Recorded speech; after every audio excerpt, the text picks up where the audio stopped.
Bom dia, igreja, a paz do Senhor. Leitura bíblica de hoje para darmos início a mais uma série de devocionais.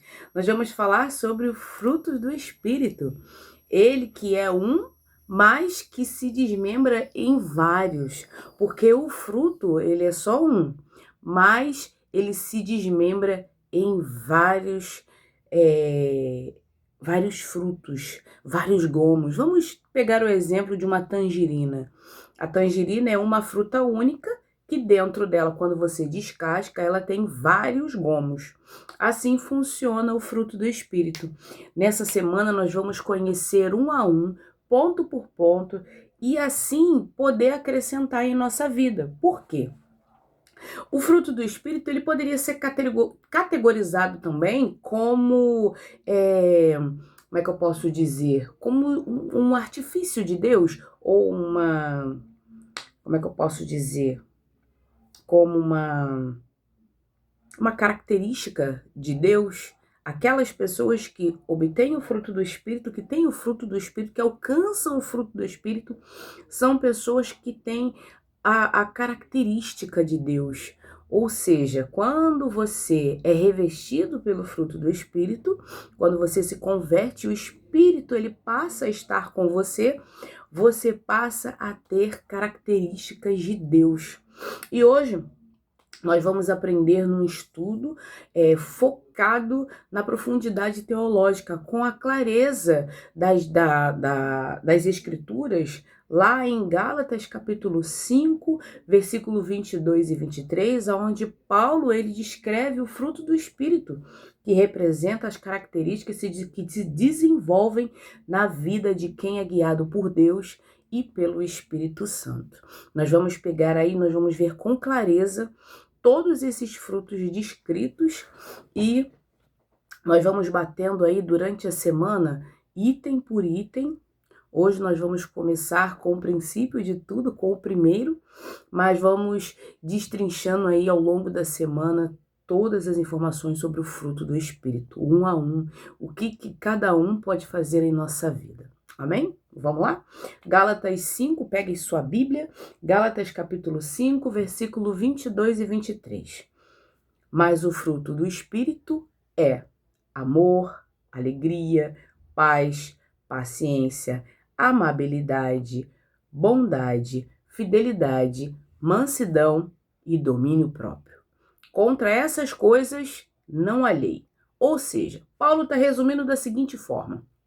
Olha, aquela pessoa, aquela nova criatura que se converteu e conheceu a Cristo Jesus e que recebeu o dom do Espírito Santo, ele tem que ser preenchido de amor. Tem que ser uma pessoa alegre, tem que ser uma pessoa que tenha paz, tem que ser uma pessoa que tem paciência, tem que ser uma pessoa que tem amabilidade, tem que ser uma pessoa que tem bondade, tem que ser uma pessoa que tem fidelidade, tem que ser uma pessoa que tem mansidão e tem que ser uma pessoa que tem domínio próprio. E ele ainda fecha, contra essas coisas não há lei, ou seja, não há nada que te impeça de exercitar, de exercer esses frutos, quando eles são adquiridos por nós em nossa conversão. Quando entendemos quem é o Espírito, quem é Deus, quem é Jesus, aqui no canal tem vídeo falando quem é a personalidade dos três, quem são os três que formam um, e assim aqueles que têm, eles vão ser pessoas que são dessa forma. Ou seja, é um fruto único, mas que se desmembra em várias qualidades. O fruto, no singular, embora sejam 9 características, o texto ele usa a palavra fruto no singular, ou seja, uma unidade. Isso sugere que essas qualidades formam um conjunto inseparável que amadurece simultaneamente. E não uma lista onde se escolhe apenas alguns. Hoje eu vou usar o domínio próprio. Hoje eu não quero usar muito domínio próprio, não. E hoje eu vou ser feliz. Não, hoje eu não quero ser muito feliz, não. Hoje eu vou ter amabilidade. Hoje eu não vou ser muito amabilidade, não vou ter muita amabilidade, não. E hoje eu vou usar a mansidão, não, mas amanhã, Dependendo da pessoa, não tem como usar mansidão com ela, né, Deus? Com ela não dá, ela é difícil. É um fruto que se desenvolve de forma unitária, de forma igual, singular. Caráter versus talento. Diferente dos dons, que são habilidades para o serviço, o fruto trata da transformação do caráter e do temperamento. Se antes eu era uma pessoa agressiva, explosiva, hoje eu já não sou mais. Por quê? Aprendi a ter o domínio próprio. O contraste. Paulo apresenta essa lista logo após descrever as obras da carne. Aqui no canal também temos vídeo que eu fiz só sobre as obras da carne. Então eu falei, por que não fazer o fruto do Espírito?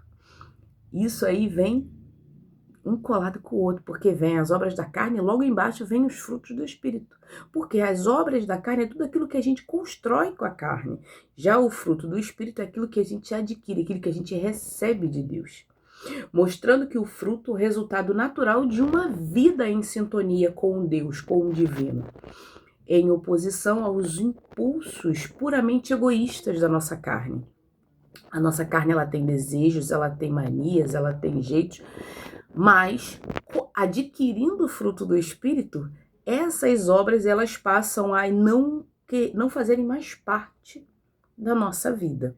Então, é um estudo muito bom, muito bacana, que a gente vai ter aí durante essa semana, que vai enriquecer muito a nossa semana e muito a nossa vida. Porque compreender o que cada fruto representa vai deixar a gente experts. Por isso que a gente estuda a palavra, para a gente se tornar expert da palavra. Mas vamos começar com o amor que é o fundamento de todos os outros frutos. Sem amor não existe o restante, então a gente já começa já com a base. Por isso que na lista ele já vem já inicial, frontal. Aquele que tem amor, ele vai ter o restante dos frutos adquiridos, porque primeiro a gente aprende o que é amor. Depois que a gente aprendeu o que é amor, a gente é alicerçado no amor, a gente consegue ir vivendo todos os outros de forma unitária. O alicerce do fruto, que é o amor. 1 João, capítulo 4, vamos ler o versículo 8. A fonte do amor. Quem é essa fonte? Da onde que o amor veio? De onde que o amor surgiu? 1 João, capítulo 4, versículo 8. Quem não ama, não conhece a Deus, porque Deus é amor. Se você julga ser uma pessoa que você ama, mas você não conhece a Deus, ou seja, quem não ama, não conhece a Deus. Quem ama, conhece a Deus. Então, todos conhecemos a Deus. Por mais que não queiramos entender ou acreditar ou dar crédito, todos nós conhecemos a Deus, porque nós conhecemos o amor. Ele nos amou primeiro, dando o seu Filho. João não diz apenas que Deus tem amor, mas que Ele é o amor. O amor é a definição da sua essência. Portanto, o conhecimento de Deus não é meramente intelectual ou teológico, mas experiencial. É uma experiência. O amor é uma experiência. Quem não reproduz a natureza amorosa de Deus prova que nunca teve um encontro real com a sua essência. Ou seja, aqueles que dizem que amam, mas nunca conheceram a Deus, não conhecem o amor de verdade. Logo, aqueles que conhecem a Deus sabem o que é amor de verdade. Porque a gente tem que convir, né, que para a gente obter o amor, a gente precisa ser amado primeiro. Ninguém ama porque ama. Tem que ter um motivo. Deus nos amou primeiro, dando o seu único filho em nosso resgate, para que nós pudéssemos ter a presença física dele, não pessoalmente, mas um dia teremos a presença dele pessoalmente, mas a presença dele em espírito. Eu sinto o amor de Deus na minha vida. Todos os momentos aos quais eu tive momentos aos quais eu achei que eu não ia conseguir, Deus falou, calma minha filha, eu tô com você, você vai conseguir. Livramentos sem tamanho, poxa, livramento de atropelamento, livramento de bala perdida, livramento de queda, livramento de pessoas ruins. Deus está sempre me livrando, sempre. O resumo do capítulo 4 de 1 João é o seguinte: o apóstolo exorta a igreja a provar o Espírito. O que é provar o Espírito? É saber se aqueles mestres que estão pregando o evangelho, se é um evangelho genuíno, que vem realmente das escrituras sagradas, ou se é algo inventado, né? Para discernir quem são os falsos profetas. Ele enfatiza que o amor fraternal o amor fraternal, o amor entre irmãos, é a maior evidência da salvação. E que o amor de Deus foi perfeitamente manifestado no envio de Jesus como sacrifício pelos nossos pecados. Ou seja, o amor fraternal, o amor entre os irmãos, o amor entre a igreja, o amor um com o outro é a maior prova de que o amor existe e de que a palavra está sendo pregada de forma correta. Um local onde não tem amor, o evangelho não é genuíno. O amor fraternal, onde não falta nada para ninguém, todo mundo tem tudo de igual modo, todo mundo tá ali no mesmo patamar. O que falta para o outro eu cedo se eu tiver, e o que falta para mim o outro cede se o outro tiver, senão a igreja toda se reúne para que tudo seja comum a todos. E isso é extraordinário da igreja de Cristo. É extraordinário, porque eu vivi isso da forma mais extraordinária. Eu fui muito ajudada pela igreja. A igreja cedeu muito esforço para me ajudar. Hoje eu sou cabeleireira formada, graças à igreja, aos irmãos que se uniram para me profissionalizar. Hoje eu sou instrutora de treinamento, porque quando eu fiz o meu curso de cabeleireiro, o curso de cabeleireiro acreditou no meu potencial e me capacitou para eu ser uma instrutora e dar aula de cabeleireiro. Fiquei durante um período lá dando aula e assim a minha carreira ela foi sendo construída, porque graças a Deus eu tive uma base ali da igreja me ajudando. Aplicações. Examine o seu coração. O seu conhecimento de Deus tem transformado a maneira como você trata as pessoas? Conhecer a Deus deve nos tornar canais do seu amor e não juízes implacáveis.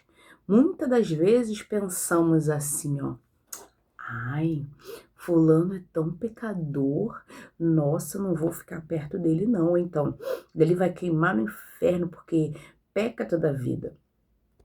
Quando amamos a Deus de verdade, quando conhecemos o que é o amor, passamos a não ser juízes, passamos a ser canais do amor de Deus, levando o amor de Deus a outras pessoas e não a juízes, manifestando o nosso ódio, a nossa ira, manifestando a nossa raiva, para que no final, ao invés de acrescentar aquela pessoa para o reino, a gente afasta ela do reino. Isso é muito forte, tá?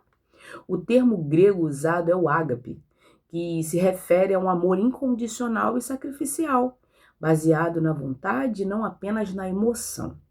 O texto estabelece que o amor não é apenas um atributo de Deus, mas a sua própria essência. Deus é amor puro, na sua maior disponibilidade de entrega.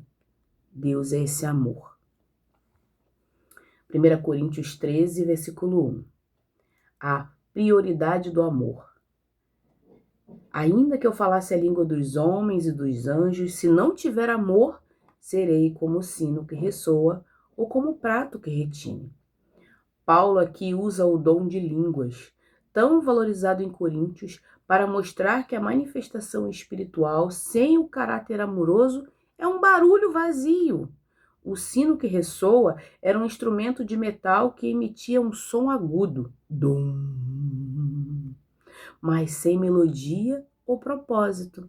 Sem amor, o dom espiritual torna-se autoexaltação em vez de edificação. Temos aqui no canal também estudos sobre dons de línguas. Os dons de línguas, eles eram usados na língua materna, ou seja, se eu sou brasileira e eu estou nos Estados Unidos, eu tenho que ter um intérprete para traduzir o que eu estou falando em português para o inglês. Ou, se tiver um americano aqui no país, precisa-se ter um intérprete para traduzir o que esse americano está falando para que a gente entenda em português. Se eu falo inglês e eu tô lá nos Estados Unidos e falando em português, sendo que eu sei falar inglês, eu posso falar inglês, eu não falo inglês, e eu tô trazendo a mensagem do evangelho para as pessoas, eu tenho que ter alguém para falar o que eu estou falando, ou então eu falar em inglês. Entende? É assim. O dom de língua não é para ficar falando coisas sem sentido ou coisas que não vão ter tradução. Eu preciso ter ordem e decência dentro do culto, porque é assim precisa ser, é assim que o Senhor quer. Então aqui Paulo ele está falando, ele usa que o amor, se eu não tiver amor, qualquer coisa que eu fizer, se eu fizer sem amor, não serve de nada. Tudo que eu for fazer, tudo que eu for falar, tudo que eu for me posicionar, tem que ter amor. O amor é a fonte principal das nossas vidas. O capítulo 13 de 1 Coríntios, conhecido como hino do amor, o capítulo descreve as características do amor cristão: paciência, bondade, falta de inveja e etc. Afirma que, enquanto os dons passarão, o amor permanecerá para sempre na eternidade. Aplicação: de nada adianta ter grandes talentos, cargo na igreja, boa oratória, uma oratória eloquente, se você não for uma pessoa amorosa no seu dia a dia. O amor é o que alicerça e o que faz com que os dons funcionem para a glória de Deus. Porque nada é para nossa glória, nada é para nossa exaltação. Tudo é para a glória de Deus. Quando entendemos isso, fica muito mais fácil, mas muito mais fácil. João, capítulo 13, versículo 34. O mandamento da parceria. Um novo mandamento lhes dou: amem uns aos outros como eu os amei. Vocês devem amar-se uns aos outros.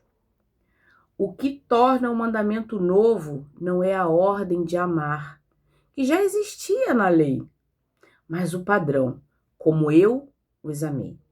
O padrão agora é o sacrifício de Cristo.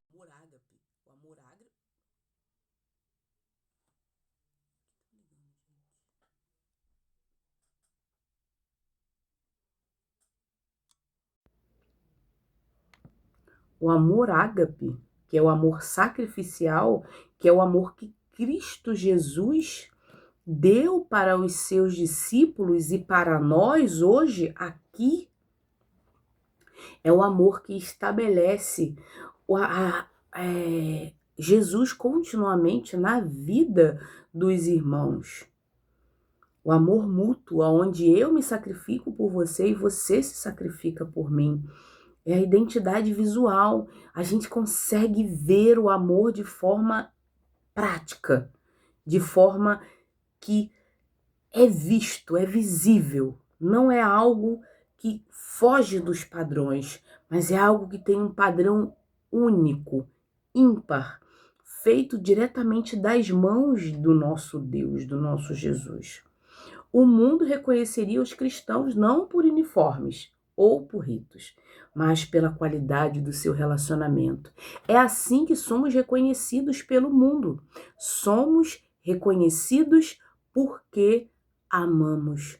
Somos reconhecidos porque estamos em completa união. O capítulo 13 de João inicia com Jesus lavando os pés dos discípulos.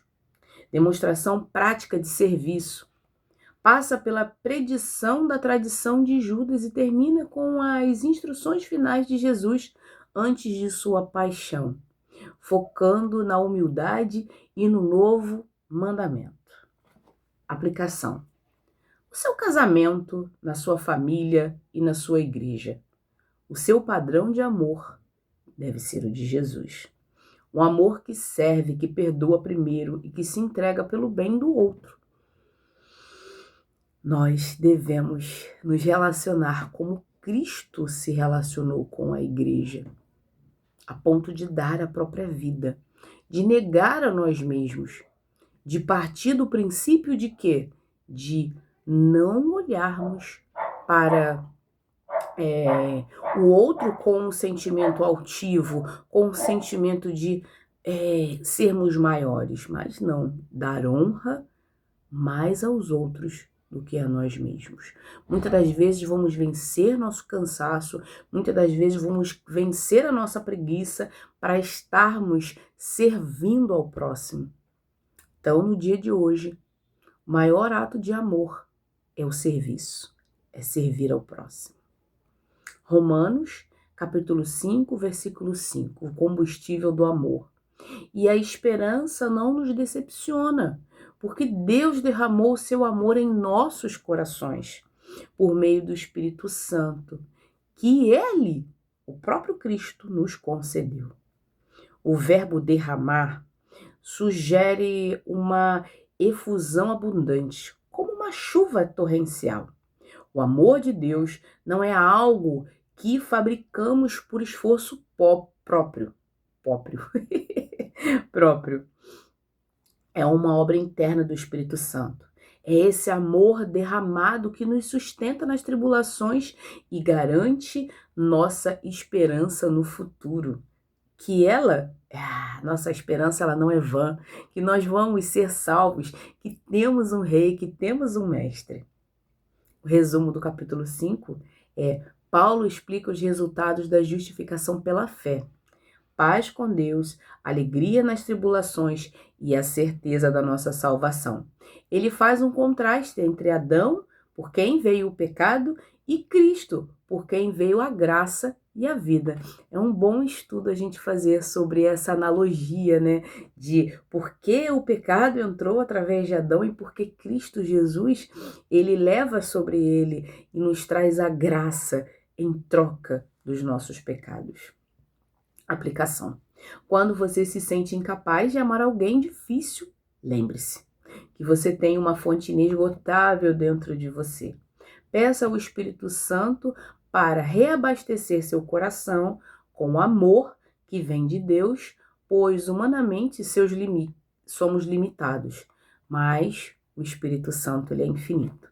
Nossos olhos humanos enxergam o raso, os nossos olhos espirituais conseguem ver que tal pessoa que hoje, por mais que seja difícil, ela pode ser uma pessoa melhor, ela pode ser um servo de Cristo.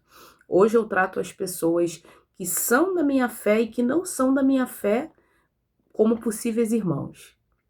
Eu já trato as pessoas como se elas fossem meus irmãos em Cristo, porque quem diz se ela vai se tornar ou não é Jesus Cristo. Eu preciso fazer o meu papel, amar. Quando eu amo o próximo, fica mais fácil do outro entender e enxergar quem é esse Jesus que nós enxergamos, entende? O amor é a fonte de onde todos os outros frutos fluem. Sem ele, a vida cristã se torna mecânica. Ele é a prova externa das nossas conexões, da nossa conexão interna com o nosso Criador, com o nosso Deus. Identifique hoje alguém difícil de conviver e realize um ato de serviço por essa pessoa hoje. Avalie suas motivações. Você faz as coisas por dever ou por amor genuíno? Fica aí a pergunta para você mesmo. Este estudo, ele quer dizer a origem de 1 João 4,8. Entendemos que o amor nasce da natureza de Deus. Aqueles que conhecem a Deus, conhecem o amor. A prática, João 13, 34. Vemos que o amor é o mandamento de Jesus para os seus seguidores. Quem ama, obedece a Jesus. O valor, 1 Coríntios 13:1. Percebemos que o amor é a essência de tudo o que fazemos. Sem ele, nada tem valor. Ou seja, tudo o que fizermos, devemos fazer em amor, por amor. E a capacitação, Romanos 5, versículo 5. Recebemos o amor como um presente do Espírito que nos capacita a viver esse padrão. Ou seja, se recebemos de presente do Espírito, nós viveremos também em espírito quando passamos a amar. O amor não é um sentimento passageiro, mas uma decisão baseada em quem Deus é. No casamento, como falamos anteriormente, e na vida cristã em geral, o amor é o que nos torna parecidos com Jesus e o que convence o mundo de que o Evangelho, ele é real. Para nós, uma mensagem de ânimo. Não vamos nos sentir incapazes de amar. O Espírito Santo habita em nós e principalmente em você. E você é a fonte de amor, você carrega em você a fonte de amor infinito que está disponível aí em você agora mesmo. Você é amado por Deus e esse amor te capacita a transformar o ambiente ao seu redor. Todos os ambientes são desconfigurados quando colocamos o amor em ação. Então, para essa semana, vamos começar. Escolha uma pessoa difícil que precisa ser amada e exercite o amor através dela. Amém? Vamos orar?